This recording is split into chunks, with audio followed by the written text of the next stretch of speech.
ಅದಕ್ಕೆ ಹೂವನ್ನು ಕಟ್ಟಿ ಬರೀ 5 ನಿಮಿಷದಲ್ಲಿ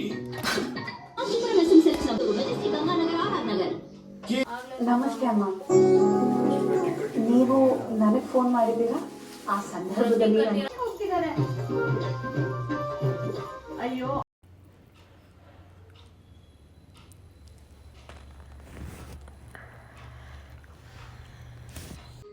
ವಿಡಿಯೋ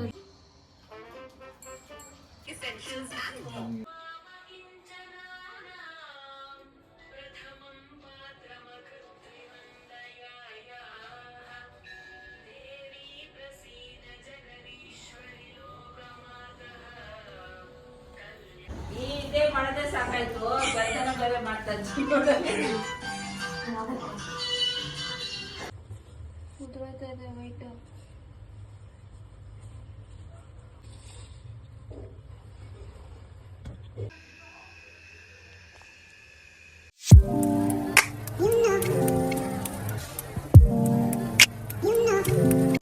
ಹಾಯ್, ಎಲ್ಲರಿಗೂ ನಮಸ್ಕಾರ. Welcome back to my channel. ಇದು ವರಮಹಾಲಕ್ಷ್ಮಿ ಹಬ್ಬದ ವ್ಲಾಗ್ ಆಗಿರುತ್ತೆ. ಪ್ರಿಪ್ರೇಷನ್ ಆ್ಯಂಡ್ ಫೆಸ್ಟಿವಲ್ ದಿನದ ವ್ಲಾಗ್ ಆಗಿರುತ್ತೆ. ಈ ವ್ಲಾಗ್ ನಿಮ್ಗೆ ಇಷ್ಟ ಆದರೆ like, share, comment and subscribe ಮಾಡೋದನ್ನ ಮರಿಬೇಡಿ. ಇದು ಥರ್ಸ್ಡೇ ಮಾರ್ನಿಂಗ್ ಅರೌಂಡ್ 7-7:30 ಯಲಹಂಕಕ್ಕೆ ಬಂದಿದ್ದೀವಿ. ಸ್ವಲ್ಪ ಹೂವು ಹಣ್ಣು ಎಲ್ಲ ಹೋಗೋಣ ಅಂತ. ಹಬ್ಬದ ದಿನ ಮಾತ್ರ ಹೂವದ ರೇಟ್ ಕೇಳೋಕ್ಕೆ ಹೋಗಬಾರ್ದು. ಒಂದು ಮಲ್ಲಿಗೆ ಹೂವು ಹಾರನೇ 1000-1500 ಅರೌಂಡ್ ಹೇಳ್ತಿದ್ರು. ಸೊ ಬೆಟರ್ ಬಿಡಿ ಹೂವು ತೊಗೊಂಡು ನಾವೇ ಮನೇಲಿ ಪೋಣಿಸ್ಕೊಳ್ಳೋಣ ಅಂತ ನಾವು ಹಾರ ಪರ್ಚೇಸ್ ಮಾಡಲಿಲ್ಲ. ಜಸ್ಟ್ ಬಾಗಿಲಿಗೆ ಚೆಂಡು ಹೂವು 1-2 ಮಾರು ತೊಗೊಂಡ್ವಿ. ಆಮೇಲೆ ಮುಡ್ಕೋಕೆ ಒಂದು ಕಟ್ಟಿರೋ ಮಲ್ಲಿಗೆ ಹೂವು ತೊಗೊಂಡ್ವಿ 1-2 ಮೊಳ. ಅದಾದಮೇಲೆ ಸಾಮಂತಿಗೆ ಹೂವನ್ನು, ರೋಸ್ ಹೂವನ್ನು, ಬಿಡಿ ಹೂವು ತೊಗೊಂಡು, ಮಲ್ಲಿಗೆ ಹೂವನ್ನು ಬಿಡಿ ತೊಗೊಂಡು, ಜೊತೆಗೆ ಲೋಟಸ್ ತೊಗೊಂಡು ಸೀದಾ ಮನೆಗೆ ಬಂದ್ವಿ. ಇಲ್ಲಿ ಸಾಮಂತಿಗೆ ಹೂವದಲ್ಲಿ ತೋಮಾಲೆ ಥರ ಮುಜ್ಜದ ಮೇಲೆ ಹಾಕೋಣ ಅಂತ ತೋಮಾಲೆ ಥರ ಪೋಣಿಸ್ಕೊತಾ ಇದ್ದೀವಿ, ನಾನು ಅಕ್ಕ ಎಲ್ಲ ಸೇರಿಕೊಂಡು. ಅದಾದಮೇಲೆ ಮಲ್ಲಿಗೆ ಹೂವು ಜೊತೆ ಲೋಟಸ್ಸು ಆ್ಯಡ್ ಮಾಡಿ ಹಾರ ಮಾಡೋಣ ಅಂತ ಟ್ರೈ ಮಾಡಿದ್ವಿ. ಈ ಥರ ಲೋಟಸ್ ಪೆಟಲ್ಸ್ನ ಫೋಲ್ಡ್ ಮಾಡಿ ಹಾರನ ಮಾಡೋದನ್ನ ನಾನು ಇನ್ಸ್ಟಾಗ್ರಾಮ್ ರೀಲ್ಸಲ್ಲಿ ನೋಡಿದ್ದೆ. ಸೊ ಅದೇ ರೀತಿ ಟ್ರೈ ಮಾಡ್ತಾಯಿದ್ದೀನಿ. ತುಂಬ ಚೆನ್ನಾಗಿ ಬಂತು ಆ್ಯಕ್ಚುಲಿ. ಅದಾದಮೇಲೆ ಯಾವುದೇ ರೀತಿ ವೀಡಿಯೋಸ್ ಕ್ಲಿಪ್ಪಿಂಗ್ಸ್ ತಗೊಳ್ಳಿಲ್ಲ. ಸೀದಾ ಮನೆಗೆ ಬಂದು ನಾನು ಸ್ವಲ್ಪ ಕ್ಲೀನಿಂಗ್ ಎಲ್ಲ ಮಾಡಿಕೊಂಡು ಬ್ಯಾಕ್ ಡ್ರಾಪ್ಸ್ ಎಲ್ಲ ಥರ್ಸ್ಡೇ ನೈಟ್ ಎಲ್ಲ ರೆಡಿ ಮಾಡಿಕೊಂಡೆ. ಆ್ಯಕ್ಚುಲಿ ಇದು ನನ್ನ 3rd ಇಯರು. ಮದುವೆ ಆದಮೇಲೆ ವರಮಹಾಲಕ್ಷ್ಮಿ ಹಬ್ಬನ ಸೆಲೆಬ್ರೇಟ್ ಮಾಡ್ತಿರೋದು. ಲಾಸ್ಟ್ 2 ಇಯರ್ಸ್ ನಾನು ಸಿಂಪಲ್ಲಾಗಿ ಸ್ಯಾರಿ ರ್ಯಾಪಿಂಗ್ ಮಾಡಿ ಕೈ ಕಾಲೆಲ್ಲ ಇಟ್ಟು ಮಾಡಿದ್ದೆ. ಈ ಸಲಿನೇ ಸ್ವಲ್ಪ ಬ್ಯಾಕ್ ಡ್ರಾಪ್ ಎಲ್ಲ ಇಟ್ಟು ಮಾಡೋಣ ಅಂತ ಟ್ರೈ ಮಾಡಿದ್ದೀನಿ. ಲಾಸ್ಟ್ ಮೂಮೆಂಟಲ್ಲಿ ಸ್ವಲ್ಪ ಬ್ಯಾಕ್ ಡ್ರಾಪ್ ಸ್ಟ್ಯಾಂಡು ಕೈ ಕೊಡ್ತು. ಗ್ರಾಸ್ ಮ್ಯಾಟದು ವೆಯ್ಟು ತಡಿಲಿಲ್ಲ, ಮುಂದಕ್ಕೆ ಬಾಗ್ತಿತ್ತು. ಸೊ ಅದರಿಂದ ಹೆಂಗಿದ್ರು ಪ್ಲ್ಯಾಂಟರ್ ಪಾಟ್ ಇತ್ತಲ್ಲ ಅಂದ್ಬಿಟ್ಟು ಅದಕ್ಕೆ ಮಣ್ಣೆಲ್ಲ ಹಾಕಿ ಸ್ಟ್ಯಾಂಡನ್ನು ಫಿಕ್ಸ್ ಮಾಡಿ ಅದರೊಳಗಡೆ ಗ್ರಾಸ್ ಮ್ಯಾಟ್ನ ಸೆಕ್ಯೂರ್ ಮಾಡಿದೆ ಹಿಂದಿನ ದಿನವೇ. ಅದಾದಮೇಲೆ ಫ್ರೈಡೇ ಅರೌಂಡ್ 2-3 o'clockಗೆಲ್ಲ ಎದ್ದು ಫ್ರೆಶ್ ಅಪ್ ಆಗಿ ಸ್ಯಾರಿ ಡ್ರಾಪಿಂಗ್ ಮಾಡ್ಕೊಳ್ಳೋಣ ಅಂತ ಮಾಡ್ಕೋತಾ ಇದ್ದೀನಿ.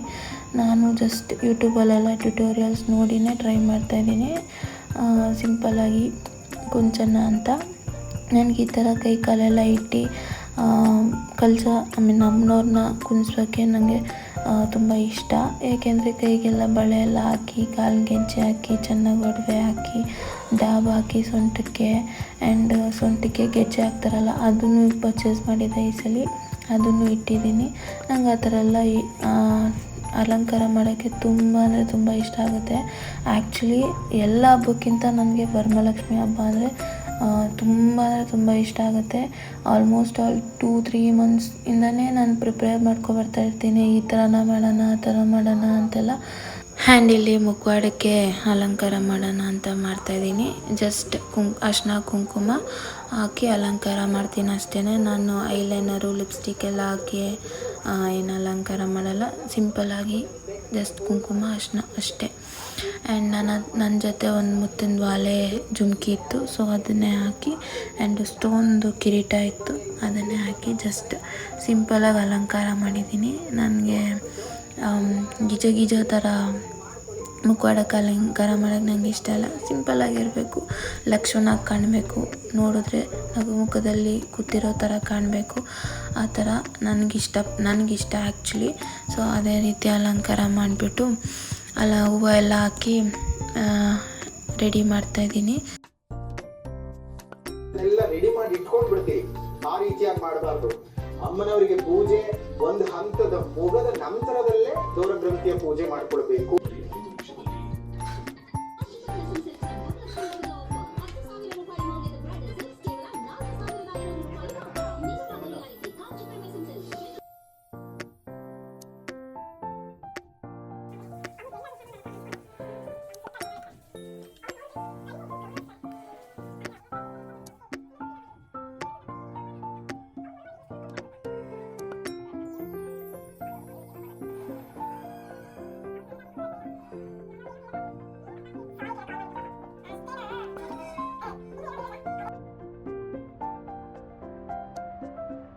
ನೋಡ್ತಿರ್ಬೋದು ಹೂವು ಎಲ್ಲ ಹಾಕಿ ಅಲಂಕಾರ ಮಾಡಿದೆ. ಈಗ ಲೋಟಸ್ ಇಟ್ಟಾದಮೇಲೆ ಒಂಥರ ವೈಬ್ರೆಂಟ್ ಲುಕ್ ಬಂತು. ಸೊ ಚೆನ್ನಾಗಿದೆ, ಚೆನ್ನಾಗಿ ಕಾಣಿಸ್ತಿದೆ ಅಲ್ವಾ. ಇವರಿಗೆ ಗೆಜ್ಜೆ ಕಟ್ಟಿ ಕಾಲಿಗೆ ಅಂತ ಕೊಟ್ಟರೆ 2 ಅವರಿಂದ ಕಟ್ತಾನೇ ಇದ್ದಾರೆ. ಅದಾದಮೇಲೆ ನಾನು ದೇವ್ರ ಮನೆಯಲ್ಲಿ ಕಲಶ ಎಲ್ಲ ಇಟ್ಟು ಅಲ್ಲೆಲ್ಲ ಅಲಂಕಾರ ಮಾಡಿಬಿಟ್ಟು ಇಲ್ಲಿ ಪ್ಲೇಟ್ಸ್ನ ರೆಡಿ ಮಾಡ್ಕೋತಾ ಇದ್ದೀನಿ.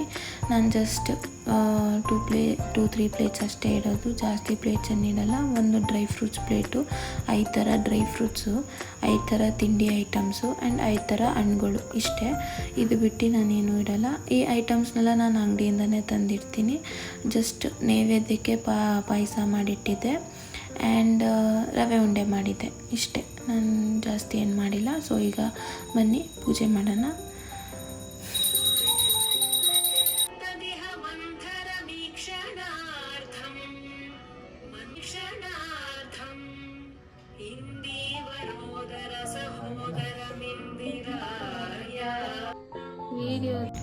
ನೋಡ್ತಿರ್ಬೋದು ಅರೌಂಡ್ 1 o'clock ಆಗಿದೆ. ಈಗ ನಾನು ಬ್ರೇಕ್ಫಾಸ್ಟ್ ಮಾಡ್ತಾಯಿದ್ದೀನಿ. ಮನೇಲಿ ಏನೂ ಮಾಡೋಕ್ಕೋಗಲಿಲ್ಲ, ಜಸ್ಟ್ ಹೋಟ್ಲಲ್ಲಿ ದೋಸೆ ತೊಗೊಂಡು ತಿಂತಾಯಿದ್ದೀವಿ ಅಷ್ಟೇ. ಅದಾದಮೇಲೆ ನಾನು ಯಾವುದೇ ರೀತಿ ಕ್ಲಿಪ್ಪಿಂಗ್ಸ್ ತೊಗೊಂಡಿಲ್ಲ.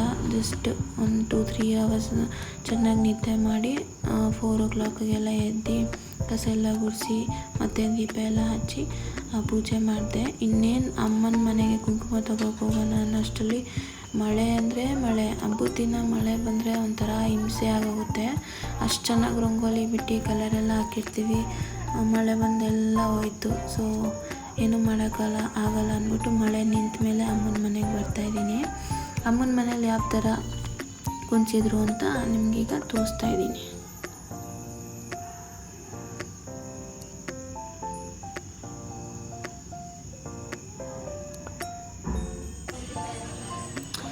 ಅದಾದಮೇಲೆ ಅಮ್ಮನ ಮನೇಲಿ ಹಬ್ಬದ ಊಟ ಅಂತ ಪಲಾವು, ಮೊಸರು ಬಜ್ಜಿ, ಕೋಸಂಬರಿ ಆ್ಯಂಡ್ ಕಾಳುಗೋಜು ಮತ್ತು ಬೆಲ್ದನ್ನ ಮಾಡಿದರು.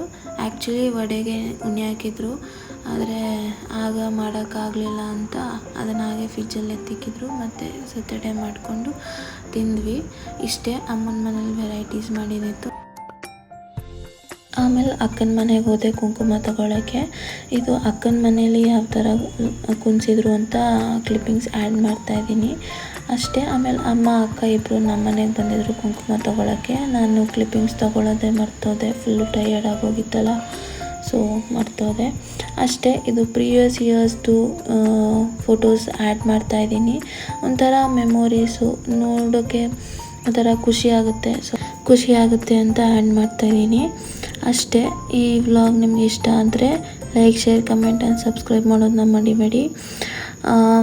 ಯಾವ ಥರ ಇತ್ತು ಅಂತ ಕಮೆಂಟ್ ಮಾಡಿ. Thank you for watching. Lots of love. Keep smiling.